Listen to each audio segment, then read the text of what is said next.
Singapore has always been blessed with moderate weather. As a result, we have seldom had any severe drought or floods. Hence it is news that on the 13th of June, 1992 there were floods in several parts of the Republic.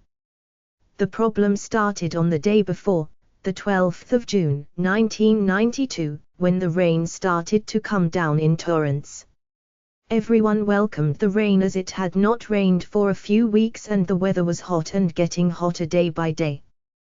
The rain continued the whole day and by nightfall there were small stretches of water along Bukit Timah Road and a few other low-lying areas in Singapore.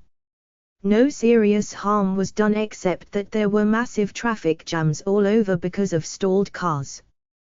By next morning, the situation was disturbing as the water began to get higher and higher. Roads became impassable and certain villages were cut off from the main road. Immediately the civil defense force went into operation and a few rescues were carried out successfully. No human lives were lost, though there were a few reports of animals being drowned.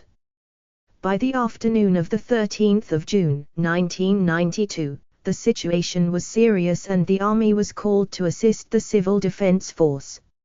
Several schools throughout the Republic were set up as flood relief operation centers and Singaporeans turned up in large groups.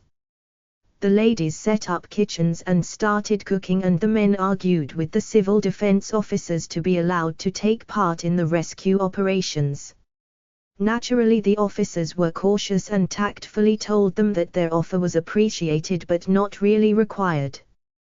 The operations continued the whole night and it was a relief that by the next day all the homes were evacuated. The schools became temporary homes to more than 300 people. What was really heartwarming was that the people in the surrounding estates flooded the schools with dry clothes of all sorts to make sure their neighbors were warm.